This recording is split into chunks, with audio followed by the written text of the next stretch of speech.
My name is Natalie Brooks Whitmore. I was 33 years old when I learned my husband had been apologizing for me behind my back for 6 years. Not cheating, not hiding a second phone, not some motel receipt tucked under a car mat. Worse, somehow. He had been standing in rooms full of people with old last names and borrowed money, smiling into crystal glasses and explaining me like I was a mistake he had been generous enough to keep. I found out at Cedar Ridge Country Club, under a chandelier big enough to pay off my mother's mortgage, wearing a navy dress I bought on clearance and had tailored myself because I was raised to respect a dollar. It was the 40th anniversary party for Whitmore Development, my father-in-law's company. Margaret Whitmore wore pearls. Caroline Whitmore wore diamonds. My husband, Andrew, wore the expression he always wore around his family, the careful, polished face of a man trying to prove he still belonged. I had stepped into the hallway for water when I heard him laughing near the coat room. "Natalie's sweet," Andrew said. "She just doesn't really understand families like ours." Someone asked. "You mean money?" Andrew gave this soft little laugh. "Not just money. Standards. She grew up poor. Honestly, she was too poor for this family from the beginning. I just thought love would cover the difference." The ice in my glass shifted. That was the only sound I made. I stood there behind a marble column, listening to my husband turn my childhood into an apology and my marriage into charity. 6 years of making myself smaller at their table. 6 years of smiling when his mother called me practical like it was a disease. 6 years of Andrew squeezing my hand under linen tablecloths, whispering, "Just ignore them," when what he really meant was, "Please keep taking it." That night, in our bedroom, I asked him one question.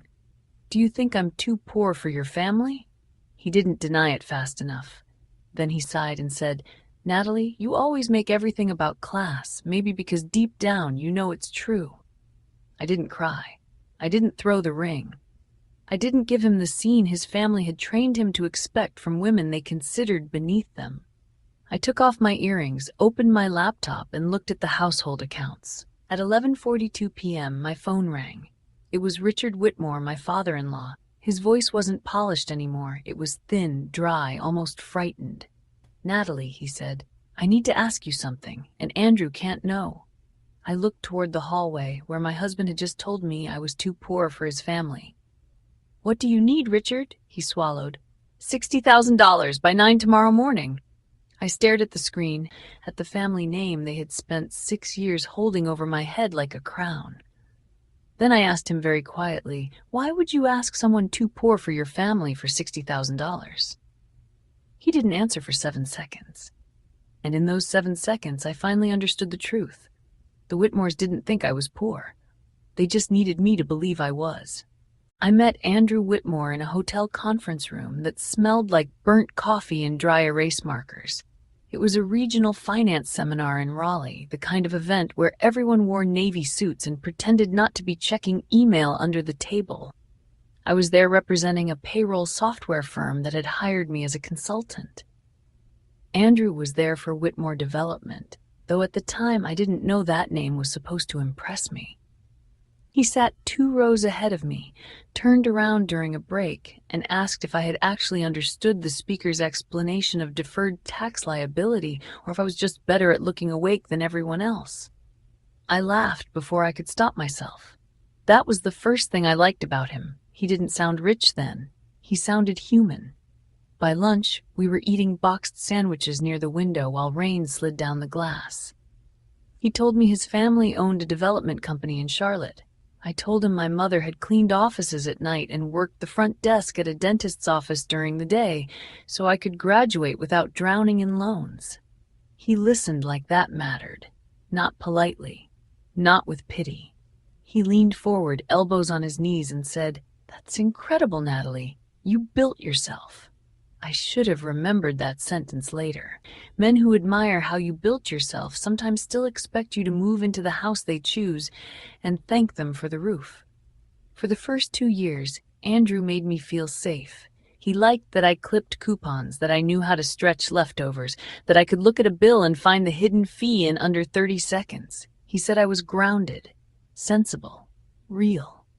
Then he introduced me to his family, and every word he once used like praise came back sharpened in someone else's mouth. The first dinner was at his parents' house in Myers Park, a white columned place with boxwoods trimmed so perfectly they looked afraid to grow. I brought a bottle of wine I had researched for 40 minutes and paid $28 for, which was expensive to me then. Margaret Whitmore took it from my hands, read the label, and smiled. "How thoughtful," she said. "We usually serve French wine, but this is very practical." Practical. That was the first little pin she pushed into me. Caroline, Andrew's older sister, asked where I went to school. When I said the University of Kentucky and mentioned my scholarship, she tilted her head. "Scholarships are wonderful," she said, "like little rescue boats." Andrew heard her. I know he did because his fork paused halfway to his mouth. Then he kept eating. That became the pattern of our marriage before I even knew it was a pattern. His family would say something soft and poisonous. Andrew would hear it. Andrew would go still. Later in the car, he would squeeze my hand and say, "Don't take it personally. That's just how they are." For years, I accepted that as comfort. I understand now it was an instruction. Do not react. Do not embarrass me. Do not make my family responsible for the wound they just handed you. The strange thing was, the Whitmores trusted me when the problem had numbers attached. When Richard's office manager quit without notice, he called me to untangle 3 months of payroll entries. When Caroline's divorce settlement came with a tax question, she sent me 17 documents and wrote, "You're good with boring things, right?" When Margaret believed the country club had overcharged her for a luncheon, she asked me to use my little accounting eyes and find the mistake. I found it. Of course I found it. They trusted my brain. They just didn't respect the person carrying it. At holidays, I was useful until the photos started. Then Margaret would gather everyone near the fireplace and say, "Let's do one with just the Whitmores first." The first time, I stepped aside because I was new. The second time, because I didn't want to seem sensitive. By the 6th Christmas, I had learned to stand near the sideboard before anyone had to move me. Andrew always noticed. He never once said, "My wife is a Whitmore too." Instead, he would come find me later, kiss my temple, and whisper, "Thank you for making that easy." Easy. That was what I had been trained to become. Easy to overlook, easy to borrow from. Easy to place at the edge of a picture and still expect at the center of every emergency. What made it worse was that Andrew and I did not live like rich people. Not really. His salary at Whitmore Development came late more often than he admitted. My consulting work paid our mortgage on the townhouse. My health insurance covered us both. My emergency fund replaced the water heater. When Andrew wanted to keep his membership at Cedar Ridge because business happens there, I paid the renewal and told myself networking mattered. He let me believe we were building something together. He let his family believe he was carrying me. Sometimes at night I would ask him, "Do they know how much I help?" He would roll onto his back and stare at the ceiling. Why does it matter? We know. But we didn't know the same thing. I knew I was contributing. Andrew knew I was useful. And there is a difference between being loved for who you are and being kept for what you make easier. Still, when the invitation came for Whitmore Development's 40th anniversary dinner, I said yes. I bought the navy dress. I polished my old nude heels. I told myself one night would not hurt me. Andrew stood in the doorway while I put on earrings. "Just try to fit in tonight," he said. I looked at him in the mirror. For 6 years, I had been shrinking myself into the shape his family preferred. I had swallowed the jokes, found the missing dollars, paid the quiet bills, and smiled from the edge of every photograph. Apparently, I still wasn't small enough. Cedar Ridge Country Club looked exactly like a place designed to make people apologize for not being born inside it. The driveway curved through manicured lawns bright enough to look fake under the evening lights. Men in navy blazers stood near the entrance laughing with their hands in their pockets. Women in silk dresses kissed cheeks without touching them. A valet opened my door and called Andrew Mr. Whitmore before Andrew had even stepped onto the curb. Andrew liked that. I saw it happen to his face. It was subtle, but I had been married to him long enough to read the little things. His shoulders went back, his smile sharpened. His hand, which had rested warm on my knee during the drive, fell away the moment we walked inside. I became his wife in private and his explanation in public. The ballroom had white roses on every table, gold-rimmed plates, and a large screen near the stage cycling through old photographs of Whitmore development projects. Shopping centers, subdivisions, office parks, ribbon cuttings with Richard in younger suits, Margaret beside him in pearls, Andrew as a little boy in a blazer too stiff for his body. A family legacy, the program said. I stared at those words while Andrew checked his cufflinks. "You okay?" he asked. "Yes." He looked relieved too quickly.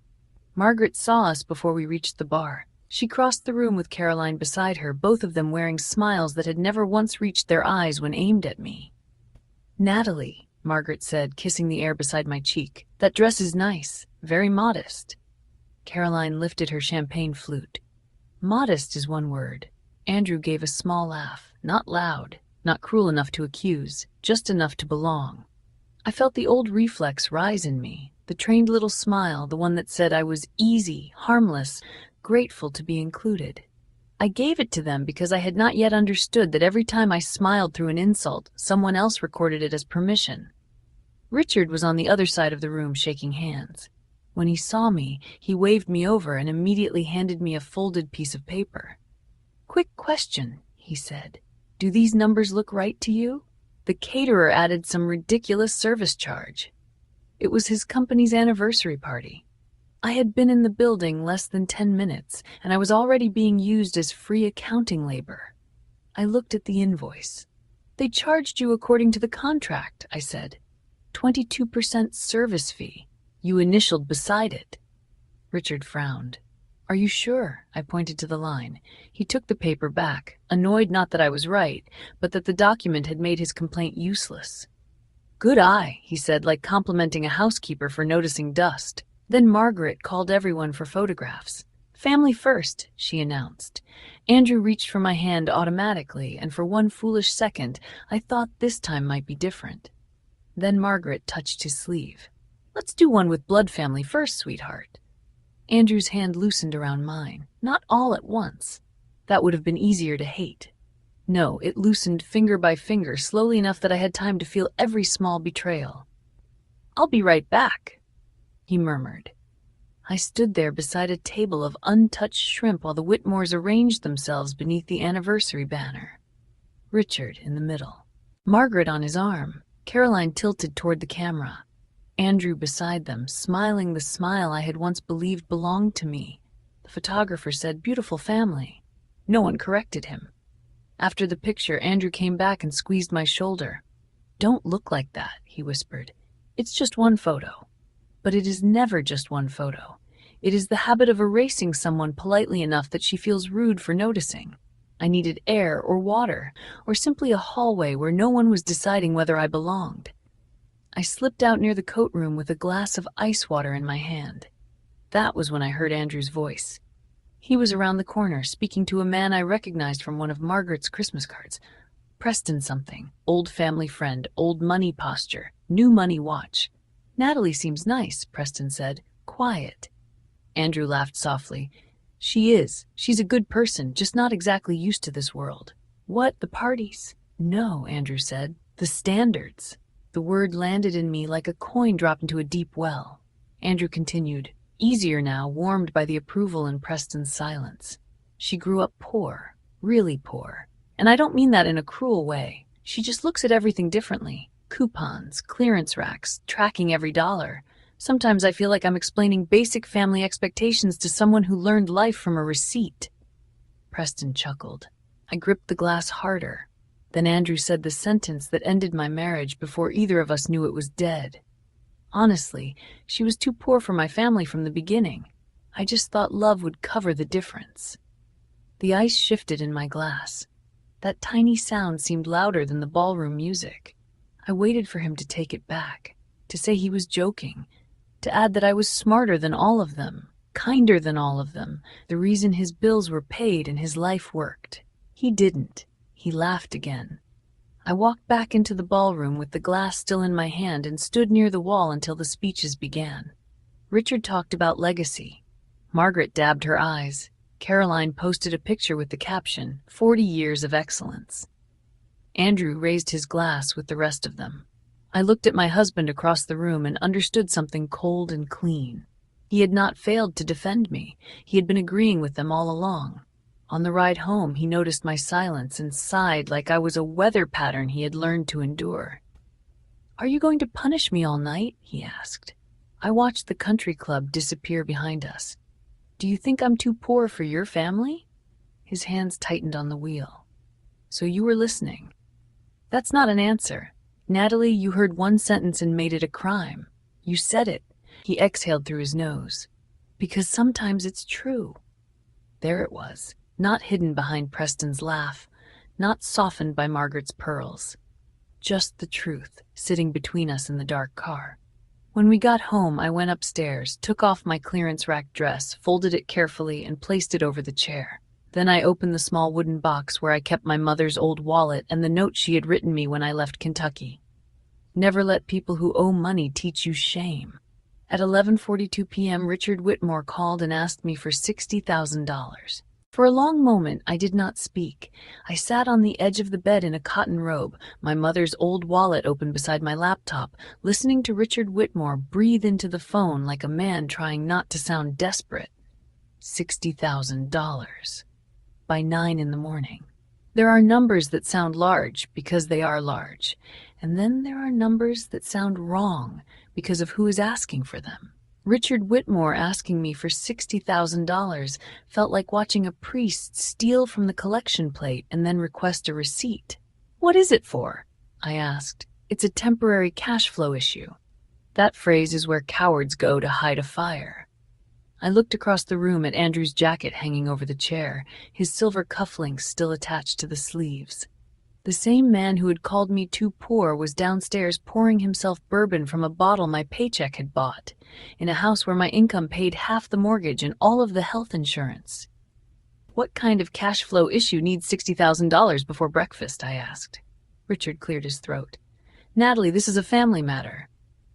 "No," I said. "Family was tonight. This is money." The line went quiet. That was the first time I heard it, the tiny collapse in him. Not guilt, not shame, calculation. He was learning in real time that I was not going to be the same quiet woman who reviewed caterer invoices under a chandelier. He lowered his voice. "The company is waiting on a draw from the bank. It should have cleared last week. One of the subcontractors is threatening to file a lien if we don't make a payment. It's nothing serious, just timing." "Then send me the documents." Another silence. "What documents?" "The bank draw request. The subcontractor invoice, the aging report, your current cash position, whatever proves this is a timing problem and not a hole." "Natalie, I don't think that's necessary." "You're asking for $60,000 by morning. I think it's necessary." His voice tightened. "I thought you understood discretion." I almost laughed. Discretion. That was what rich people called secrecy when they were embarrassed. "I understand paperwork," I said.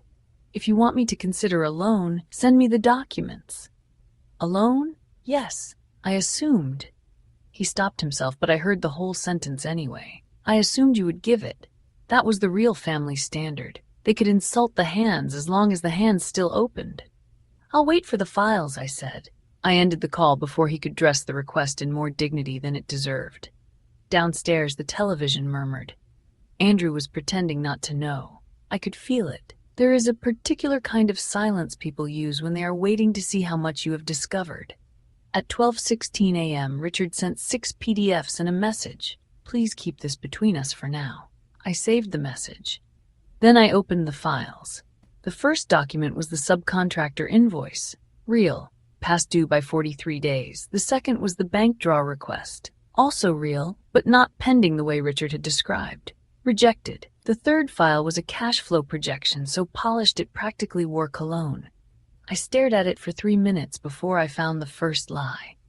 Revenue expected next week had already been counted last month. I know numbers. I know when they are nervous. I opened a blank spreadsheet and started building the truth from the pieces Richard had not meant to send me. By 1:30 a.m., the picture was clear enough to make my stomach go cold. Whitmore Development was not having a cash flow issue. Whitmore Development was bleeding out through a silk handkerchief. 14 months of negative cash movement. A line of credit frozen by the bank. Payroll delays disguised as administrative adjustments. tax penalties marked as vendor expenses, a second mortgage on Richard and Margaret's house, country club dues 3 months overdue, and there, tucked into the records like a gold tooth in ash, were regular payments to Caroline under consulting. Caroline, who had not worked anywhere since her divorce but had plenty of opinions about my clearance rack dress. I kept going. That is the thing about betrayal. At first, you think you are looking for one, then the light changes and you realize you are standing in a room full of them. I logged into our household account. Andrew had always handled family reimbursements because he said his father was old-fashioned and preferred dealing with him. I had not liked it, Nietzsche, but marriage requires trust, and I had mistaken not wanting to fight for being peaceful. I exported 6 years of transactions. There were transfers to Whitmore Development in amounts small enough to avoid a conversation. 2,000 here, 3,500 there. A payment marked temporary project support. Another marked club renewal. Another marked dad repayment, though no repayment ever came back. By 3:05 a.m., the total sat in a highlighted cell, $92,314, not including the bills I had paid directly because Andrew's paychecks came late, not including the Cedar Ridge dues, not including the credit card balance I had cleared after Andrew told me a client dinner had gotten out of hand. They had called me poor while quietly using my income as sandbags against their flood. I sat back from the laptop and pressed my palms flat against the table. I wanted to be shocked. I wanted to be the kind of woman who could say I never saw this coming. But the truth is, some part of me had seen it for years. Every pause, every missing detail, every time Andrew said, "Don't worry about it," in that smooth voice people use when they are already worrying enough for two. At 7:18 a.m., Andrew walked into the kitchen in sweatpants, hair still damp from the shower. He saw the laptop. He saw the spreadsheet. He stopped. "Did my father call you?" I asked. His face changed before he answered. "What did he say?" "That he needs $60,000. Andrew rubbed both hands over his face. "Okay, listen, it's not what it looks like." I turned the laptop toward him. "It looks like your family has been taking money from our household account for 6 years while calling me too poor to stand in their photos." His jaw tightened. "You don't understand the pressure my dad is under." "No," I said. "I understand pressure. What I don't understand is why I'm only family when the bill arrives." He flinched, then did what he always did when cornered. He reached for injury. "This is my family, Natalie. I thought I was too poor for it. That's not fair." I looked at the highlighted total. "No, Andrew, this is the first fair thing that's happened in years." At 8:04 a.m., I sent Richard an email with Andrew copied. "Before I consider any loan, I require full financial disclosure, signed repayment terms, collateral, and written confirmation that no marital funds will be used to repay this debt." Richard did not answer. Margaret did. At 9:11 a.m., in the Whitmore family group chat, she wrote, "Some people marry into a name and still never learn loyalty." I read it once. Then I opened a new file and named it Whitmore Loan Review. By noon, Margaret Whitmore had stopped pretending this was about loyalty and started treating it like a public relations problem. She called first. I let it ring. Then she texted. "Natalie, darling, I think emotions are running high. Money can make people act strangely, especially people who didn't grow up around it. Let's all sit down tonight and clear the air like family." I stared at the sentence for a long time, especially people who didn't grow up around it. There it was again, the velvet glove with the knife still inside. Andrew read the message over my shoulder and sighed. "Please don't make this worse." I turned slowly. "I'm sorry. Which part is worse? Your father asking me for $60,000 in secret, or your mother insulting my childhood while doing it?" He looked exhausted, but not guilty enough. "My mom is scared. Dad's under pressure. Caroline doesn't know what's going on. Everybody just needs to calm down." "Interesting," I said, "because when your family humiliates me, I'm supposed to calm down. When I ask for paperwork, everybody panics." Andrew dragged a hand through his hair. "Just come tonight, please. No spreadsheets, no legal language, just talk." "No spreadsheets, Natalie? Are numbers rude now?" He closed his eyes. "You're turning into someone I don't recognize." I looked past him toward the kitchen table where my laptop sat open beside 6 years of quiet withdrawals. No, I said. You're finally meeting the part of me that keeps receipts. That afternoon, while Andrew paced and made nervous calls in the garage, I printed everything. Not dramatically, not with shaking hands. I used the small office printer in our spare room, the one I had bought during tax season because Andrew said the household didn't need it and then used it every April. I printed Richard's email asking for money, the rejected bank draw, the subcontractor invoice, the tax penalties, the transfers from our household account to Whitmore Development, the country club dues, the consulting payments to Caroline. Then I printed one clean page, a summary. People can argue with a stack. They can call it confusing, excessive, emotional. But one page is harder to dodge. One page sits there like a witness. At the top I wrote, Whitmore Family Financial Exposure, Preliminary Review. Then I put it in a gray folder and placed it in my purse beside my mother's old wallet. Before we left, I called my mother. She answered on the second ring, already knowing from my silence that something had happened. Baby? I told her enough. Not all of it, just the country club, Andrew's sentence, Richard's loan request. My mother was quiet for so long I heard the little hum of her refrigerator through the phone. Then she said, "Rich people who need your money are just broke people with better curtains." For the first time in 24 hours I laughed. It came out small but real. "Mom, I'm serious," she said. "Don't you let people who owe money teach you shame." "I have your note." "Good, take it with you." So I did. The Whitmore house glowed when we pulled up, every front window warm and golden, the porch lights shining on trimmed hedges and polished brick. It looked like a home that had never missed a payment. That was the thing about expensive houses. They could lie from the curb. Margaret opened the door before we knocked. "Natalie," she said, smiling with every tooth and no warmth. "Thank you for coming." Andrew kissed her cheek. I did not. The dining room was already set, white candles, silver chargers, linen napkins, a roast in the center of the table no one was going to enjoy. Richard sat at the head, looking older than he had 2 days earlier. Caroline lounged beside him with a glass of wine, wearing a silk blouse and the expression of someone who had come prepared to be entertained. Margaret waited until the soup was served before beginning. "I invited everyone tonight because this family does not solve problems with cold paperwork," she said. I placed my spoon down. "That's interesting," I said, "because this family seems very comfortable creating problems without paperwork." Caroline laughed once. "Oh, she came armed." "No," I said, "prepared." Richard cleared his throat. "Natalie, I want to keep this simple. I asked for temporary help, $60,000, 30 days. I'll return it as soon as the bank releases funds." I reached into my purse and removed the first document. Then signing this should be easy. I slid the loan agreement across the table. Richard looked at it like I had placed a dead animal beside his plate. Margaret leaned over. "What is that?" "Loan terms," I said.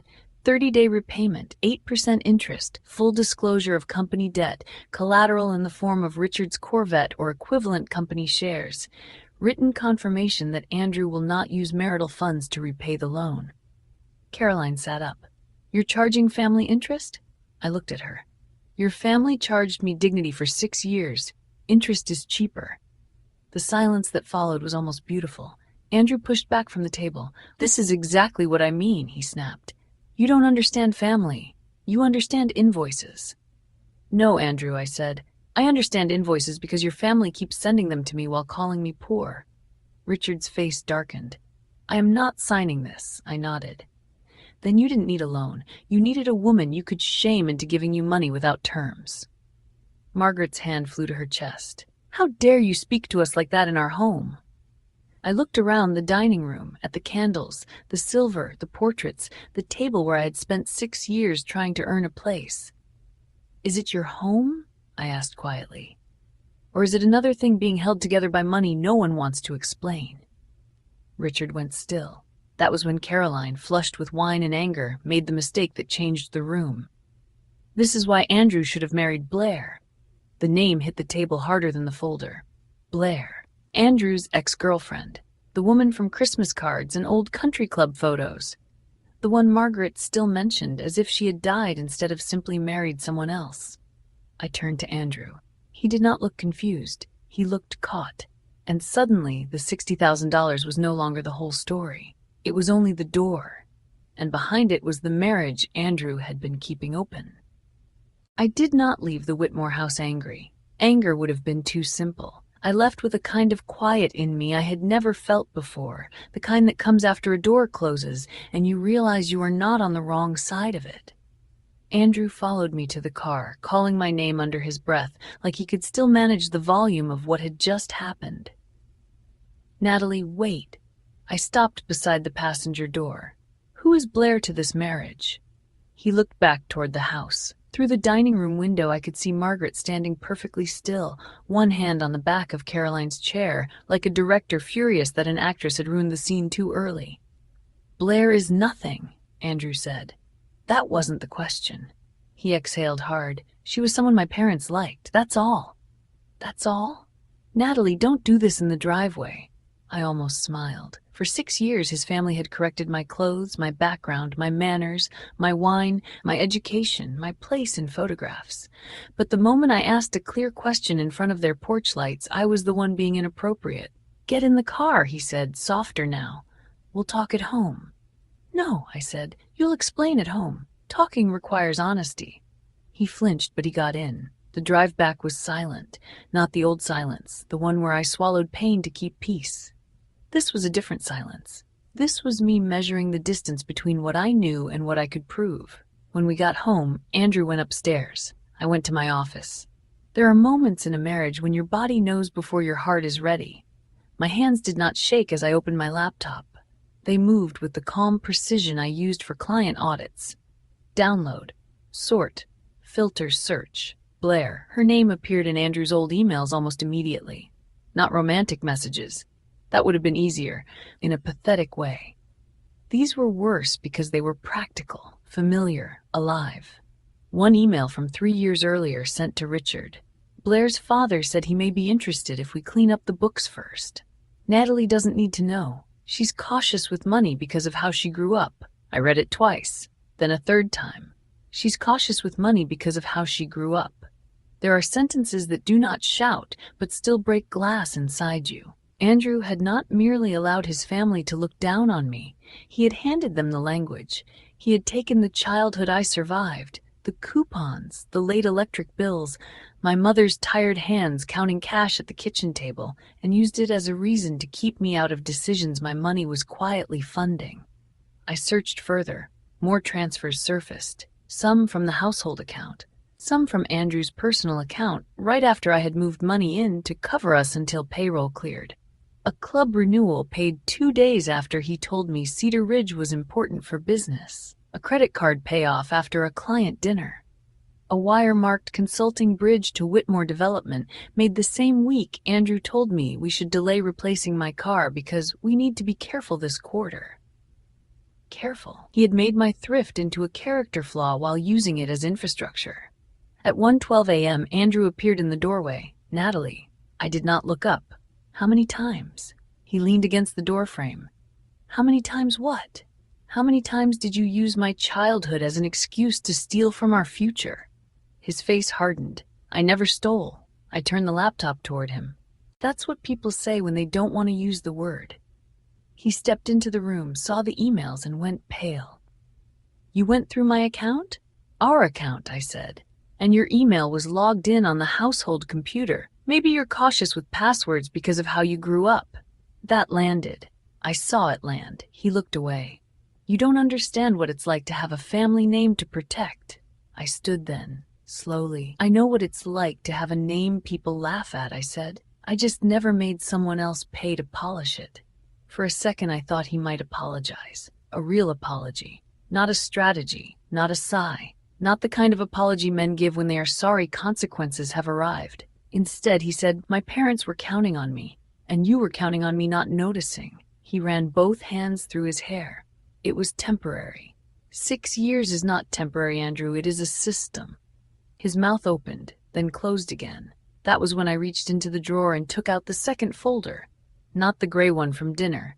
A thinner one, cleaner, new. I had made it before we left for his parents' house because some part of me knew. Maybe not about Blair, maybe not about the exact emails, but I knew enough to prepare for the version of him that would choose them again. I placed it on the desk between us. "What is this?" he asked. "A consultation packet." He opened it. Bank statements, transfer summaries, screenshots, the email about Blair's father, a list of marital funds moved without my informed consent, and on top a printed confirmation for an appointment with a divorce attorney at 9:30 the next morning. Andrew stared at the page. "You're divorcing me over $60,000? "No," I said. "I'm divorcing you over the sentence you said before your father needed it." His eyes lifted. For the first time that night, he looked scared. Not sad, not sorry. Scared. There is a difference, and wives learn it the hard way. He sank into the chair across from me. "Natalie, please. We can fix this." I looked at him, really looked at him. The handsome face, the expensive haircut, the man who once told me I had built myself and then spent 6 years letting his family use me as scaffolding.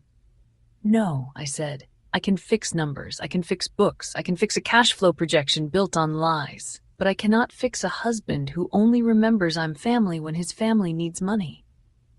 My phone buzzed. "Richard." I put it on speaker. "Natalie," he said, voice frayed. "The bank is moving faster than expected. I need to know if you're going to help us."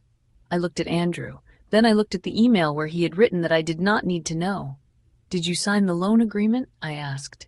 Richard went silent. "No," he said finally. "Then call someone rich." His breath caught. "We did." And there it was, the whole Whitmore legacy in 2 words. They had called everyone with money and ended up back at the woman they had called poor. I ended the call.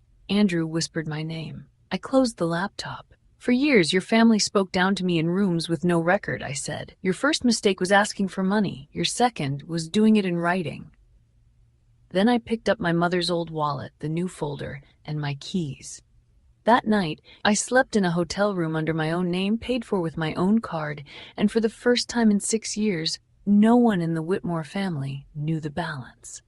The final family meeting happened on a Thursday afternoon in Richard Whitmore's office, in a conference room with glass walls and a long walnut table polished to a shine no one in that building could currently afford. Margaret had insisted on it. Not at the house this time. Not around candles and linen napkins and portraits of dead Whitmores staring down from the walls. She wanted neutral ground, she said. Professional ground. What she meant was ground where she believed their lawyer could make me feel small. I arrived 10 minutes early with my attorney, a woman named Denise Carter, who wore no jewelry except a plain silver watch and had the calm expression of someone who had seen wealthy families confuse volume with leverage 1,000 times before. Andrew was already there. He looked like he had not slept. Richard sat at the head of the table, tie loosened, face gray. Caroline was scrolling her phone too fast to be reading anything. Margaret stood near the window in cream silk, posture perfect, mouth tight. Their lawyer, Mr. Ellison, began before anyone sat fully down. "We're hoping to resolve this privately," he said. "There has clearly been emotional strain, but the Whitmore family believes this matter can be handled with discretion." Denise opened her folder. "My client also appreciates discretion," she said. "That is why she brought documentation instead of accusations." I sat down. Margaret's eyes moved to the gray folder in front of me. "You have done enough damage with paperwork." I looked at her for a moment. "No, Margaret. Paperwork is what damage looks like when it stops being allowed to hide." No one spoke. Denise gave the smallest nod, and I began. I placed the first page on the table. "This is Richard's request for $60,000 by 9 a.m., sent after Andrew told people I was too poor for this family." Andrew closed his eyes. I placed down the second page. "This is the rejected bank draw, not delayed, rejected." The third, "This is the IRS penalty notice recorded as a vendor expense." Richard shifted in his chair. The fourth, "These are transfers from my marital household account to Whitmore Development over 6 years." Caroline glanced up. "How much?" she asked before Margaret could stop her. I placed the summary page in the center of the table. $118,400, conservatively. The number changed the room. Not loudly. The Whitmores were too trained for loud at first, but I watched it move through them like cold water under a door. Richard's jaw tightened. Caroline's face lost color. Andrew stared at the table like if he looked hard enough, the paper might become someone else's life. Margaret recovered first. "This is a cruel interpretation of family support." No, I said. Family support is helping someone who tells the truth. This was money moved behind my back while I was being told I didn't belong. Mr. Ellison cleared his throat. Mrs. Whitmore, some of these transfers may be difficult to characterize as improper if they came from a shared account. Denise slid another packet forward. That is why we will be requesting forensic accounting in the divorce. We are especially interested in transfers made after Mrs. Whitmore objected to delays in household savings, as well as communications indicating concealment. She tapped the top page. Andrew's email. Natalie doesn't need to know. She's cautious with money because of how she grew up. For the first time since I had met her, Margaret looked at her son with something close to disappointment. Not because he had betrayed me, because he had written it down. Andrew whispered, Natalie, I was trying to protect everyone. No, I said, you were trying to protect your family from the truth and yourself from choosing. He swallowed. I'm sorry. I waited. There was a time when those 2 words from him would have made me rearrange myself around his comfort. I would have softened my voice, explained his own guilt back to him, made it easier for him to stand near the wreckage he helped create. But not anymore. You're not sorry you said I was too poor, I said. You're sorry your family proved they were too broke to keep pretending. Caroline made a sharp little sound. Margaret stood. That is enough. You came from nothing, Natalie, nothing. And for 6 years this family gave you a name people respected. I reached into my purse and took out my mother's old wallet. Brown leather, cracked at the fold, the snap barely worked. I laid it on the conference table between the loan request and the transfer summary. I came from a woman who paid every bill she owed, I said, a woman who worked until her feet swelled and still never taught me to look down on people I needed. Margaret's mouth tightened. I looked at Andrew. You said love would cover the difference between me and your family. You were wrong. Love did not cover it. My income did. Richard put his face in his hands. That was the moment the meeting ended, even though people kept talking. Mr. Ellison asked about settlement options. Denise explained that my separate accounts had already been moved, the joint account had been restricted, and any further business-related withdrawals would be documented. Richard asked whether I was still willing to consider the loan if collateral was adjusted. I almost admired the audacity. No, I said. Just that. No explanation, no lecture, no final plea to be understood. No, it was the cleanest word I had ever said in that family's presence. Andrew followed me into the hallway after the meeting broke apart. Natalie's, don't let this be the end. I turned back. It ended at the country club. The paperwork just caught up. His face crumpled then, and for 1 second I saw the man from the conference in Raleigh, the one who told me I had built myself. Maybe that man had been real once. Maybe he had only liked me when my strength made him feel romantic instead of responsible. Either way, I was done donating my life to the possibility of him. The divorce took 7 months. Whitmore Development survived, technically, but only after Richard sold the Corvette, a lake lot, and half the illusion Margaret had spent decades polishing. Their Cedar Ridge membership disappeared quietly. Caroline got a real job managing donor events for a nonprofit and discovered to everyone's shock that direct deposit requires direct effort. Andrew moved into a furnished apartment near his office and sent 3 long emails I did not answer right away. The first defended, the second explained, the third finally stopped using the word but. I read that one twice. Then I closed it. I bought a small townhouse with morning light in the kitchen and no room where I had ever been insulted. My mother came for the first weekend and brought a casserole wrapped in foil, the old wallet tucked safely in her purse until I asked for it. Now it sits on my desk beside my business license. Some people keep trophies. I keep proof. 6 months after the divorce finalized, I opened a new spreadsheet. Not for Andrew. Not for the Whitmores. Not to trace money bleeding out of my life into someone else's reputation. This one had 3 tabs. House, retirement, future. Under the last tab in the first clean row, I typed 1 word. Mine. I used to think being accepted by people with money would make me safe. Then I learned the truth. Safety was never sitting at their table, waiting to be named family by people who only remembered me when the bill arrived. Safety was standing up, taking my name, taking my money, and leaving before they could ask for $1 more.